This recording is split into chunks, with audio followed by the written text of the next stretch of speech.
Le Grand Point Info. L'actualité sur 95.5 FM.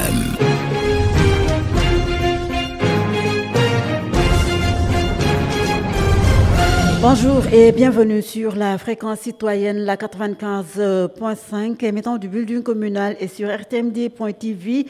Midi 30 sur l'avenue Cheikh Anta Diop du nom du célèbre universitaire. L'université porte d'ailleurs son nom. Voici les titres de ce journal. Des affrontements entre étudiants et forces de l'ordre, ils réclament leur bourse. Nous nous intéresserons à la prise en charge des victimes d'accidents, la lenteur des secours déplorés. Les sapeurs-pompiers pointent du doigt les accidentés de la route, relativisent. Il n'y a pas de dispositif de prévention dans la prise en charge de ces secours. L'expert en sécurité routière dénonce l'indiscipline des automobilistes et plaide pour un dispositif adéquat des véhicules qui vont être prépositionnés, en particulier sur le péage. Suspension de l'aide américaine au développement. Plusieurs projets vont subir un sacré coup. Ils sont liés à la santé, l'agriculture et l'électrification. Pendant ce temps, le FODEM renforce les capacités de 500 entreprises à Dakar. En comptabilité et gestion financière, ces entreprises vont à l'arrivée recevoir un appui de la BOA. L'actualité hors de chez nous, c'est à suivre avant la fin de ce journal. Bonjour et bienvenue. À la présentation, ils se sont réveillés tôt, ils sont sortis dans la rue. Il s'agit des étudiants de l'université Cheikh Anta Diop de Dakar. Ils ont fait éclater leur colère sur un retard dans le paiement de leur bourse. Pendant plusieurs moments, ils se sont affrontés aux forces de l'ordre. Un climat de tension récurrent à l'université Cheikh Anta Diop de Dakar. Les étudiants, à chaque fois que la date du 5 approche ou est dépassée, sortent des amphithéâtres et du campus social pour exiger le paiement de leur bourse. Des séries d'accidents sont notées de plus en plus sur nos routes. Plus d'une vingtaine de décès en 2 semaines. Donc on s'offusque de la lenteur des secours, en particulier sur l'autoroute à péage. D'autres vont plus loin et pointent du doigt les sapeurs-pompiers, même si tout ce monde s'accorde sur la nécessité d'agir avec diligence pour sauver des vies. Ndeye Fati Awagay s'est rendue à la gare routière de Colobane. Rien signalé sur l'autoroute. Pas de bouchon provoqué par un accident. Cap sur Colobane. Des véhicules sont rangés dans le désordre. Les apprentis donnent de la voix pour attirer les clients sous le regard complice des chauffeurs. Cet apprenti ne dispose même pas d'un appareil pour réagir en cas d'accident.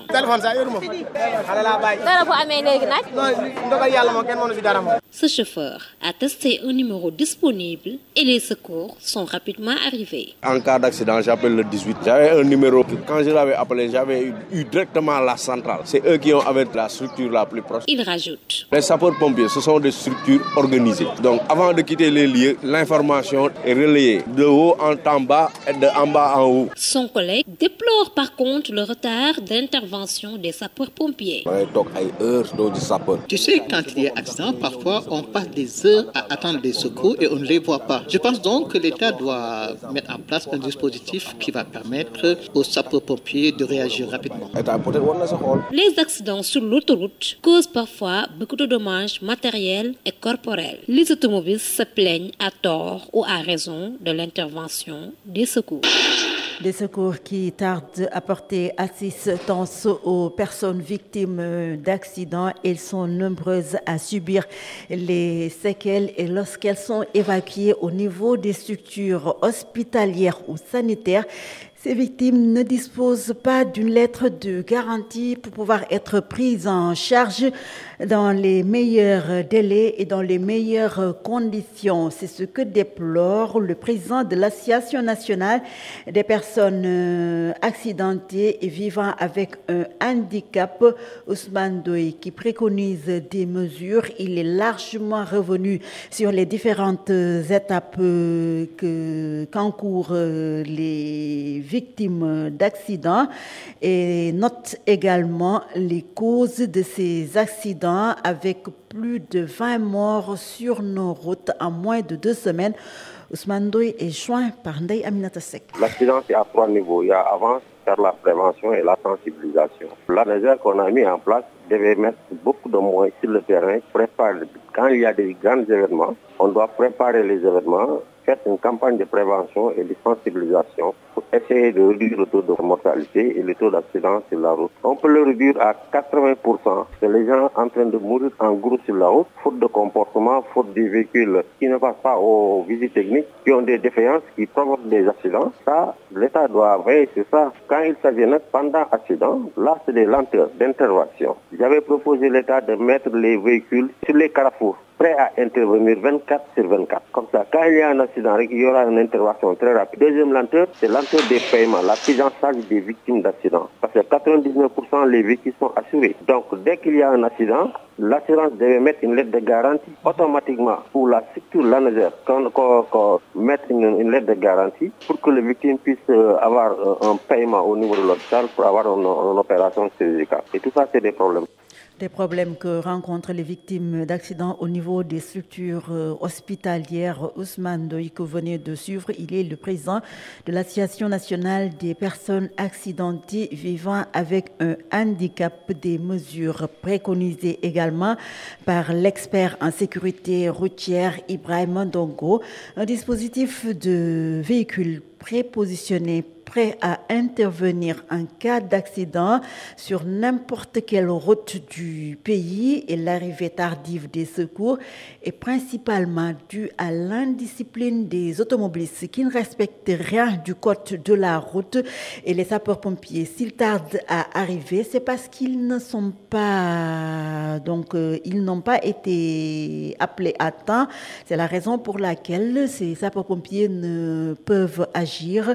Ibrahima Ndongo, que nous suivons avec Ibrahim Mbouch. À chaque fois qu'il y a accident, les secours tardent à intervenir. Ce n'est pas parce qu'il y a des problèmes de procédure au niveau des sapeurs-pompiers. Non, là-bas, les procédures sont strictes. En l'espace d'une minute, ils doivent sortir du camp. Ils sont toujours en attente. Le problème, c'est au niveau de la circulation et surtout au niveau des autoroutes. Qu'est-ce qu'on voit? Quand il y a la bande d'arrêt d'urgence, BAU comme on l'appelle, qui est censée être utilisée par les secours et toujours envahie par les usages. C'est un entonnoir. Il y a le GBA, la glissière en béton armé qui est à gauche, la glissière en fer à droite, mais les sapeurs n'ont pas de solution. Le secours aérien est là, on attend encore. Donc, qu'est-ce qui va se passer? Les secours sont dans la circulation, ils ne peuvent pas arriver parce que simplement, les autoroutes au Sénégal, on ne sait pas s'en servir. Nous ne savons pas nous servir des autoroutes. L'autoroute, c'est pour une circulation sûre et rapide, mais aujourd'hui, on se rend compte que les autoroutes n'ont pas une qualité de sécurité et de rapidité vraiment acceptable. Et là, il faut qu'il y ait une surveillance et des sanctions. Comme on a fait avec le peloton de gendarmerie, le peloton autoroutier, on doit mettre à disposition 24 heures sur 24 des secousses, des sapeurs-pompiers au niveau des postes de péage et qui pourront là au moins intervenir avant l'encombrement des voies. Des secours au niveau des postes ou gares de péage pour intervenir en cas d'accident sur l'autoroute, ce que préconise l'expert en sécurité routière Ibrahim Ndongo. Il relève l'indiscipline sur nos routes, le non-respect du code de la route, des comportements déplorés et dénoncés, des véhicules qui circulent sur la bande d'arrêt d'urgence. Et comme son nom l'indique, c'est destiné à une intervention d'urgence. C'est parce que les sanctions ne suivent pas lorsque ces chauffeurs empruntent cette voie. RMD, encore plus proche de vous. Nous parlons des jeunes de Médine Gounass, c'est dans la région de Kolda. Liberté sous surveillance électronique pour 13 d'entre eux. Ils ont été arrêtés lors des affrontements survenus à Médine Gounass le jour de la Tabaski. Et ils ont donc pu bénéficier de cette liberté. 13 des 180 personnes arrêtées lors de ces affrontements qui ont eu à mettre aux prises de communautés religieuses. Il y a eu un mort et plusieurs blessés. Les personnes retenues dans les liens de la détention étaient poursuivies pour association de malfaiteurs, participation à une manifestation armée, tentative de meurtre et incendie volontaire d'un lieu habité, entre autres. Nos prisons étouffent. Il y a trop de monde. Ils ne peuvent plus contenir leur capacité d'accueil. Il faut les désengorger. Et pour ce faire, il est nécessaire d'adopter une politique pénale au Sénégal. C'est l'invite faite par la Rencontre africaine de défense des droits de l'homme, la RADDHO, afin de mettre un terme aux longues détentions préventives. Et pour ce faire, il faut privilégier des peines alternatives telles que le port du bracelet électronique, la libération sous conditions ou les travaux d'intérêt général. Frédéric Philippe Diouf est membre de la Rencontre africaine de défense des droits de l'homme. Il est avec Sambassi. La première réponse qui vient, consiste à dire qu'il faut construire de nouvelles prisons. C'est vrai, mais je crois que ce n'est pas la seule réponse possible. Je crois qu'il faudrait aussi revoir la politique pénale parce que ce qui explique en partie aussi la surpopulation carcérale, c'est les longues détentions provisoires qui font qu'il y a énormément de détenus qui sont dans les prisons et qui ne sont pas encore jugés. À cela, il faut peut-être ajouter aussi le fait que la prison ne soit pas toujours la réponse appropriée. Je crois qu'il y a peut-être des alternatives possibles parce que moi, il me semble que pour certains délits, on ne doit pas forcément privilégier l'emprisonnement. On peut par exemple privilégier le contrôle judiciaire. On peut privilégier le placement sous bracelet électronique. Il y a aussi le travail d'intérêt général qui peut être une réponse. Et pour les prisonniers qui sont presque en fin de condamnation à 1 an, un peu plus d'1 an, peut-être là aussi privilégier la libération conditionnelle. Donc je crois quand même qu'il y a un certain nombre d'alternatives qu'il faudrait peut-être envisager pour n'importe quel délit. La réponse ne soit pas d'enfermer les gens en prison, de mettre dans les prisons beaucoup de détenus alors que bon, peut-être qu'il n'y a pas encore les moyens nécessaires pour que ces gens-là soient jugés le plus rapidement possible. Il faudrait allier à tout ça le renforcement du système judiciaire, donner assez de moyens au système judiciaire.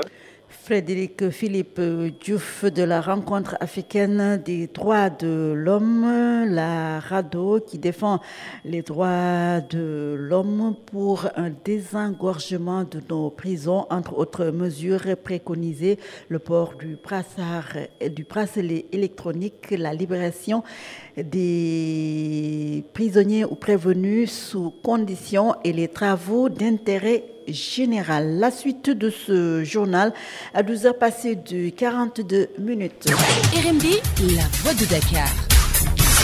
Depuis son accession au pouvoir, depuis qu'il a pris fonction, Donald Trump prend une série de mesures, des décrets qu'il a signés. L'un a trait au gel de l'aide américaine au développement.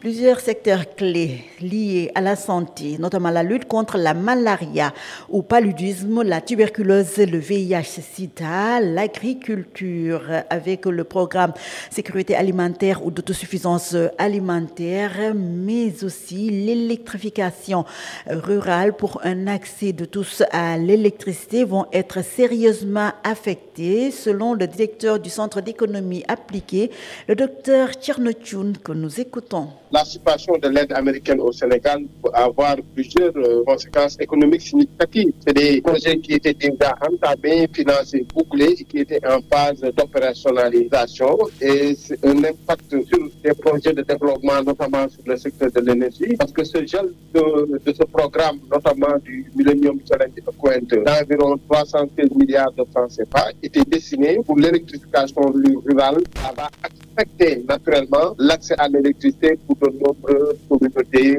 attendaient ce bien précieux. Mais ce qu'il faut aussi noter comme commentaire dans ce secteur de l'énergie, c'est que ça pourrait amener une forte demande et cette forte demande pourrait renchérir les coûts d'accès à l'électricité. Donc, première conséquence, c'est surtout les projets de développement, notamment sur l'énergie, mais également sur la santé. Parce que vous savez que les États-Unis financent beaucoup les projets de santé, notamment ceux liés à la lutte contre les maladies infectieuses, tels que la tuberculose, le malaria, le VIH-Sida. Donc, cette suspension de l'aide américaine pourrait compromettre ces programmes de lutte de ces maladies en tout cas pandémiques et cela entraînerait de retard dans les livraisons sûrement des médicaments et d'achèvement, surtout des infrastructures sanitaires dont le pays a besoin. Mais également, ce qui sera impacté dans l'agriculture. Le docteur Tierno Thioune, directeur du Centre d'économie appliquée sur les conséquences fâcheuses qu'aura le gel de l'aide américaine au développement. Plusieurs secteurs vont être affectés, la santé, l'électrification rurale ou l'agriculture. Dans une note des États-Unis ou des autorités américaines, l'Agence des États-Unis pour le développement international, l'USAID, annonce des mesures importantes concernant son personnel à l'échelle mondiale et à compter du 7 février, la majorité de ce personnel d'embauche directe de l'USAID sera placée en congé administratif. Selon le communiqué, seuls les employés affectés à des fonctions critiques, les cadres supérieurs et le personnel des programmes scientifiques spécifiques vont continuer à travailler et les employés concernés vont recevoir la notification au plus tard le 6 février. Ce sera demain. Le FODEM, le Fonds de développement municipal, formalise les acteurs culturels. 500 entreprises sénégalaises, dakaroises en particulier, ont reçu un renforcement de capacité en comptabilité et gestion financière, une formation assurée par le cabinet CGA Digital. Et à l'issue de cette étape, ces acteurs culturels et coopératives de femmes vont bénéficier de financement de la Bank of Africa, la BOA. Le compte rendu est signé Farah Mendy. Une étape importante vers l'obtention de fonds auprès des banques pour pouvoir financer leurs activités. Binte Diop Sarr est la chef du service juridique et des projets du FODEM. Nous sommes réunis ce matin pour un autre atelier de formalisation. Nous l'avons débuté depuis le mois de juillet et nous avons fait plus de 10 ateliers. Aujourd'hui, l'atelier concernait la formalisation des groupements des acteurs culturels et des coopératives de femmes. L'objectif du programme est de formaliser 500 entreprises dakaroises, des entreprises constituées de femmes et d'hommes aussi. Une formation que compte assurer le centre de gestion agréé CGA Digital pour permettre à ces entreprises d'être formalisées. Babacar Diagne est son directeur général. Le FODEM a émis l'initiative du projet de formalisation des entreprises dakaroises qui compte sur 500 entreprises que nous devons formaliser. C'est la raison pour laquelle on a pu signer une convention de partenariat avec le conseil municipal, mais via le FODEM aussi, pour essayer d'apporter l'expertise du CGA, mais aussi essayer d'amener les leviers et les services qui pourraient permettre à cette niche, à cette cible de pouvoir avoir tous les documents nécessaires, leur permettant de pouvoir accéder au financement plus facilement, mais aussi avoir une maîtrise de leur activité par le biais de la comptabilité d'exploitation. Les bénéficiaires ont émis des inquiétudes par rapport aux modalités de prêt et de remboursement, mais Pape Abdoulaye Fofana, représentant la Bank of Africa BOA, partenaire du FODEM dans ce projet, rassure. Nous avons recueilli les préoccupations de tout un chacun, donc, et ce qui va nous permettre d'arriver à la direction de pouvoir faire des remontées. Nous travaillons à pouvoir avoir des offres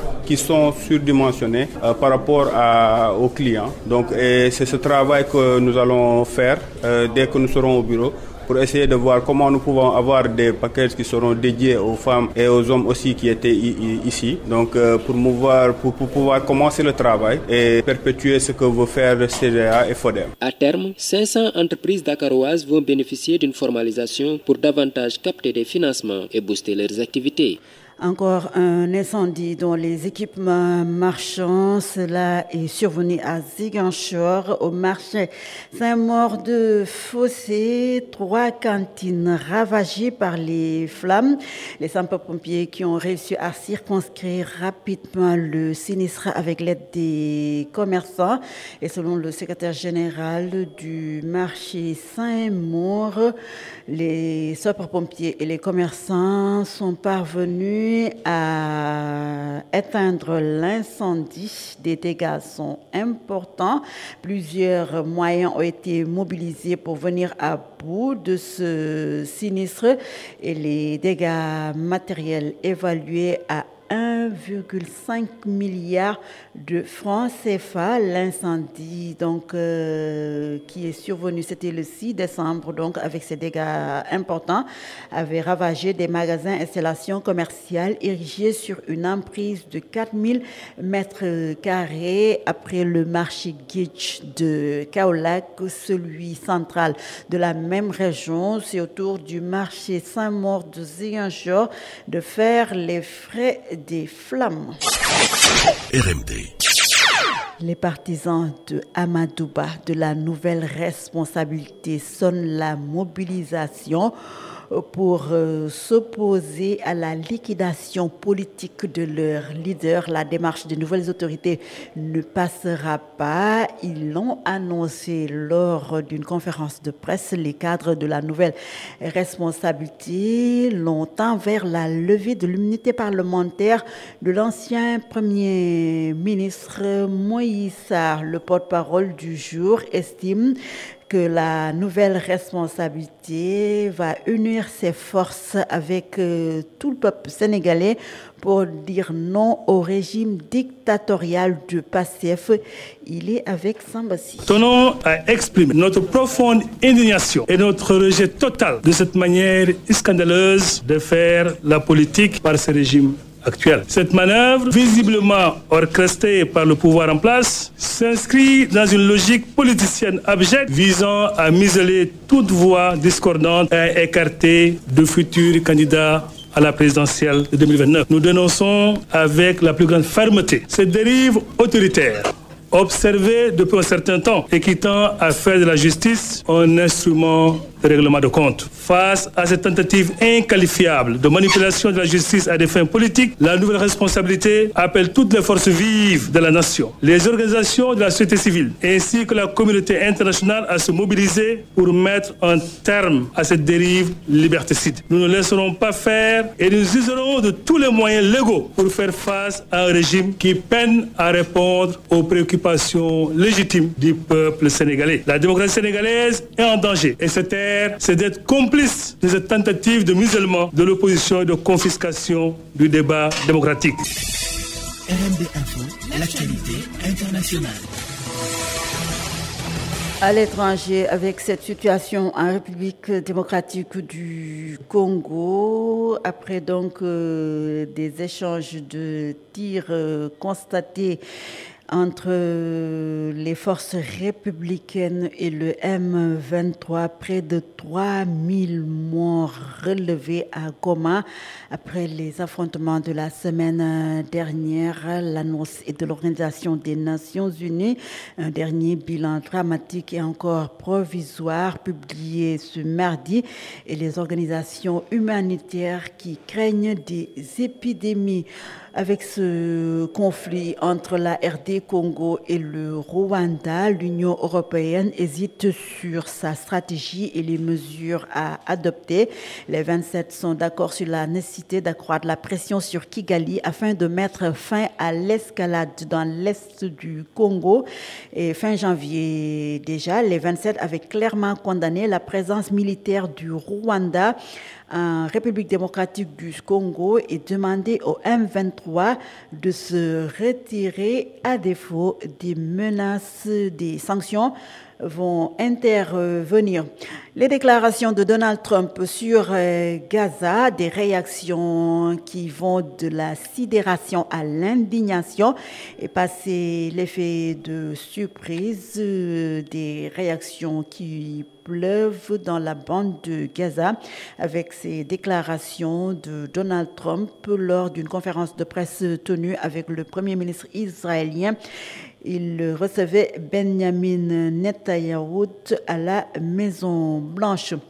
C'est la fin de ce journal. Un rappel des titres.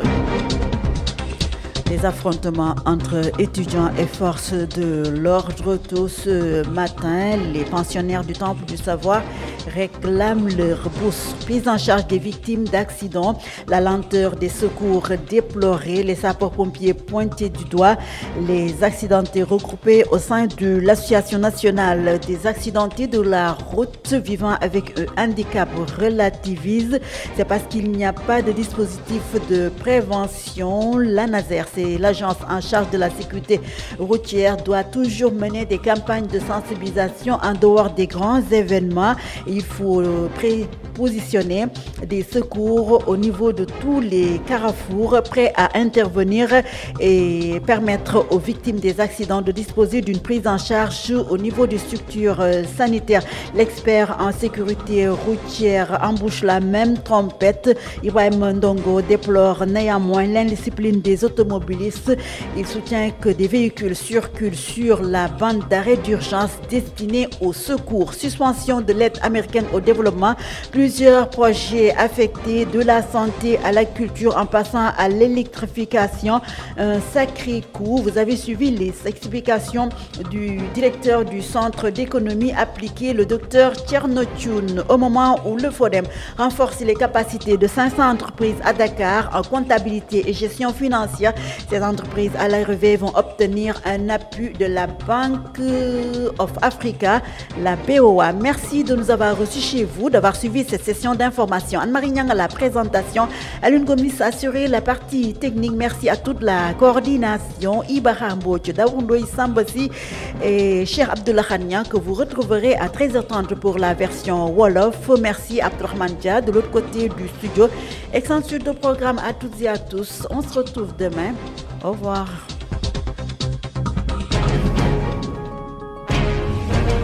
Le Grand Point Info. L'actualité sur 95.5 FM.